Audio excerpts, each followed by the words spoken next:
Oke, selamat siang. Assalamualaikum Mbak Sari. Siang, Pak. Waalaikumsalam warahmatullahi. Lagi happy nih, cerah-cerah aja penampakannya. Ini Pak lagi ada teman-teman juga. Wah, sip. Ya, stimuli biar melihat bahwa sebetulnya seru ya riset itu, tesis. Alhamdulillah seru sih, Pak. Nah, Kemarin seru banget. maka saya ingin Mbak Sari untuk menceritakan seberapa serunya riset itu karena beberapa kita seringkali merasa takut gitu kan. Mengajukan TOR aja term of reference kok kayaknya sulit banget gitu. Terus kemudian padahal nanti setelah TOR ada seminar proposal, ada ujian yang kemudian harus melewati beberapa tahapan, itu kan bisa jadi membuat orang belum apa-apa sudah merasa kok susah banget ya gitu. Nah ini Iya, betul, Pak. kita membuat video-video ini untuk menunjukkan sebetulnya kita bisa melihat hal-hal yang serunya nih. Dan yang menarik kan Mbak Sari lebih memilih risetnya untuk basic riset. Jadi bukan yang applied research ya, bukan riset terapan. Gitu kalau nggak salah ya. Kenapa kemudian memilih yang jadi ini menggunakan basic research, menguji model secara kuantitatif. Jadi ada, ini judulnya kalau nggak salah ya. Iya, betul, Pak. Kualitas informasi, promosi penjualan terhadap trust, perceived value, dan intention to recommend. Nah, padahal kan pilihan dari teman-teman di MM itu bisa basic research, bisa applied research, terutama untuk memecahkan permasalahan di perusahaannya. Kenapa kemudian yang dipilih itu akhirnya yang basic research itu yang muncul? Seperti apa kondisinya saat itu? Jadi gini sih, Pak. Oke, terima kasih sekali Pak Ganjar. Pertanyaannya jadi gini, Pak. Kemarin itu memang posisi di kantor ini lagi masa probation ya. Jadi saya sih ambil aman-amannya aja. Jadi nggak meriset. Sebenarnya kalau kasus di kantor banyak yang mau dipecahkan itu banyak. Cuman kemarin karena memang lagi probation, cari aman aja. Terus ternyata riset itu nggak cuman dari kasus yang ada di kantor atau di perusahaan kita, tapi kita sebenarnya berawal dari hobi pun itu bisa jadi riset. Nah, kemarin memang hobi saya sih, Pak, nonton ya? betul. Jadi memang hobi nonton, terus akhirnya kenapa sih kok nggak langsung hobi aja yang dibikin riset gitu. Nah, ternyata pas waktu itu masuk. Ya, jadi biar passion-nya nambah, jadi kita arahkan pada riset terhadap hobi ya. Ya dulu juga ada kayaknya yang meneliti tentang masalah action figure segala macam sih kayaknya, karena dia hobinya masalah action figure juga. Gitu. Ya ini menarik, nanti teman-teman bisa jadi dipersuasi gitu, cari hobi yang bisa dibuat riset gitu ya. Betul, Pak. Oke, maka coba ceritakan bagaimana serunya untuk membuat risetnya. Seberapa serunya saat itu? Nah, sebenarnya kalau ya saya sih akui Pak, kalau jurusan MM itu kan memang mayoritas dari kita adalah orang pekerja Pak ya. Bukan orang yang sekedar mungkin kuliah aja sebagai priority pertama, tapi di situ ada kerja, terus kita ada kuliah juga. Nah, ketika orang mengambil riset di MM itu juga sebuah tantangan banget ya, nggak semudah orang yang seperti kuliah biasa seperti itu. Jadi kita bisa maintain waktu kerja, kemudian maintenance waktu kuliah juga. Nah, uniknya di sini, kalau misal kita neliti dengan misalkan hobi nih, hobi kan menstimuli kita untuk senang banget membuat sesuatu. Jadi ketika kita nulis itu nggak apa itu namanya nggak putus semangat, nah nggak terbatas juga, effort kita gede gitu Pak. Kalau berdasarkan dari hobi, beda ketika kalau misal kita nentuin topik tapi juga nggak ke perusahaan, juga nggak hobi juga, itu kadang kita akhirnya gimana ya gitu, akhirnya bisa jadi di tengah jalan udah berputus karena memang bukan kesenangan dari kita. Tapi kalau beda sama hobi, kalau hobi menurut saya udah langsung oh karena aku suka nonton nih gini-gini ini gitu, jadi effortnya gede gitu Pak. Jadi tidak merasa sebagai beban yang terlalu memberatkan ya. Jadi ada passion itu kemudian muncul menjadikan ada semangat gitu untuk menyelesaikan. Betul. Iya, jadi gitu. Memang ada effortnya lebih besar kalau semisal dari hobi. Karena kan kesenangan kita ya Pak. Ya bisa Pak Ganjar suka nyanyi nih, kemudian suka bikin materi, apalagi kalau di posting di Instagram itu kan ada based on marketing tapi disinambungkan dengan lagu Chrisye atau lagu apa gitu kan, akhirnya Pak Ganjar nggak setengah hati ketika ngasih materi itu, tapi lebih karena aku seneng nih gitu, akhirnya semangatnya juga gede gitu dari situ. Nah, kalau untuk proses pembuatan risetnya, seberapa seru ketika mengikuti tahapan-tahapannya? Hal yang paling berkesan yang di aspek apanya itu? Kalau saya kemarin sih yang terkesan itu waktu bikin bab 1, Pak. Nah, ketika Tor kan memang sebenarnya penelitian bukan di suatu aplikasi, tapi di Instagram. Nah, ketika dapat ACC Tor dari Pak Ganjar masih oke di Instagram gitu ya. Ketika ke Bumira itu ternyata pernah juga ngalamin salah semua, Pak. Jadi bab 1 itu akhirnya bedah gitu ya, habis gitu ya. Jadi nggak bisa lanjut ke bab 2, tapi ini udah salah gitu. Terus tapi di situ dapat motivasi sih dari Bumira. Bumira sih sampein kalau apa itu namanya, bab 1 itu memang gini sih Mbak, jadi memang ada effortnya lebih gede, tapi kalau bab 1 udah selesai, kata Bu Mira, itu kamu nanti bisa lari gitu, bisa ke bab 2, 3 itu langsung cepat gitu ya. Tapi memang bab 1 kamu harus fokus gitu. Ya. Jadi kemarin sempat seperti itu. Tapi di situ memang dapat gambaran juga. Jadi ketika Bu Mira jelaskan ini nggak bisa di Instagram, pakai ini, itu dapat seperti wejangan gitu Pak. Jadi dapat kerangka konseptualnya, oh kalau bab 1 harus cerita dulu nih fenomenanya seperti apa, kemudian ceritanya itu harus sesuai dengan kerangka konseptualnya Sari nih gitu. Terus di situ dimasukin tiap paragraf itu ada definisinya dan itu harus based on ke riset gitu. Jadi kita ketika keluar dari ruangan setelah bimbingan udah tahu konsepnya, oh harusnya ngapain sih gitu.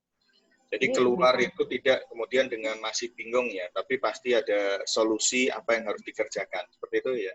Betul, betul Pak. Seperti itu. Nah nanti kalau misal kita kan jadi mahasiswa kadang juga ada problemnya ketika diskusi sama dosen itu ada yang nggak mudahnya Pak. Nah di sini memang kemarin itu kita sempat diskusi seperti hari ini nih ada sharing tesis gitu Pak ya. Jadi kita, oh kemarin dosen itu bilang kayak gini nih gitu. Itu maksudnya gimana kok? Misal kita nggak paham apa yang dijelaskan oleh dosen gitu. Terus akhirnya kalau teman-teman, oh maksudnya Bu Mira gini, oh maksudnya Bu ini gini gitu. Jadi kita akhirnya, walah gitu ya. Yang awalnya kita, ya paham sih maksudnya Bu Mira, cuman kita kan mau eksekusi nggak paham juga Pak ya. Terus akhirnya dengan diskusi sama teman-teman akhirnya bisa sih. Kalau ujiannya seberapa serunya yang masih diingat oleh Mbak Sari? Baik sempro maupun ujian tesisnya. Bukan ujian hidup ya, ujian tesis saja. Jadi gini, ujian kemarin itu kan memang kita sama teman-teman nggak cuma dari marketing Pak ya, ada yang dari SDM, ada yang dari keuangan gitu ya. Ketika sharing, ini nih kalau waktu marketing aku ujiannya ditanyain Pak Ganjar, Prof. Tanti, Sambusnya seperti ini nih gitu. Kok bisa gitu ya gitu, karena mayoritas dari teman-teman itu ditanyain cuma sekedar teorinya aja, kemudian sekedar implikasi itu nggak manajerial banget Pak. Nah kemarin itu kan sampai ada pertanyaan Pak Ganjar, nah kalau kamu di masa pandemik seperti ini nih, itu Fix ID kan semua bioskop tutup nih, apa yang kamu lakuin? Itu kayak semacam nggak cuma kita sebagai peneliti ngasih berdasarkan teori aja, tapi di situ juga ada kayak masukan untuk manajerial mereka gitu Pak. Jadi gimana sih mereka bisa survive saat pandemi gitu. Ketika keluar dari sidang, iya juga ya kenapa kemarin nggak tulis seperti itu gitu. Ternyata bisa nyambung juga gitu Pak. Ya, karena kan kita memang tujuannya ingin membentuk seperti ada slogannya Shaping Innovative Leader. Nah, kalau itu hanya sekedar slogan saja, nggak kemudian kita implementasikan, kan itu janji yang kemudian tidak kita munculkan, tidak kita tepati. Makanya kan dalam proses pembelajaran termasuk tesis pun ya kira-kira muncul enggak bahwa Anda bisa dan siap untuk turun ke lapangan, ke dunia kerjanya itu menjadi manajer yang inovatif, yang kemudian tidak hanya kaku dengan teori-teori, karena kalau di dunia praktek itu kadang kemudian teori-teori dianggap itu iya tabu gitu.